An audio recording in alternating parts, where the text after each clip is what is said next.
बिस्मिल्लाहिर्रहमानिर्रहीम।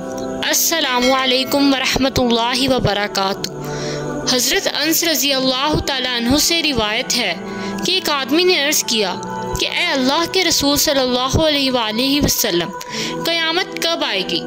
आप सल्लल्लाहु अलैहि वसल्लम ने फरमाया, तुझ पर अफसोस है, तुमने उसके लिए क्या तैयारी की है?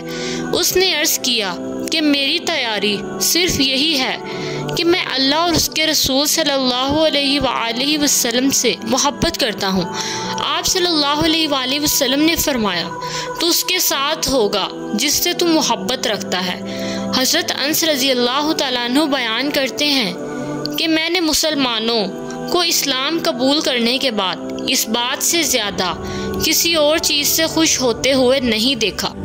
उम्मुल मोमिनीन हज़रत आयशा सिद्दीक़ा रज़ी अल्लाह तआला अन्हा बयान करती हैं कि रसूल अल्लाह सल्लल्लाहु अलैहि वसल्लम ने फरमाया, रूहें मुख्तलिफ़ किस्म के लश्कर हैं जो बाहम मुतारिफ़ होती हैं।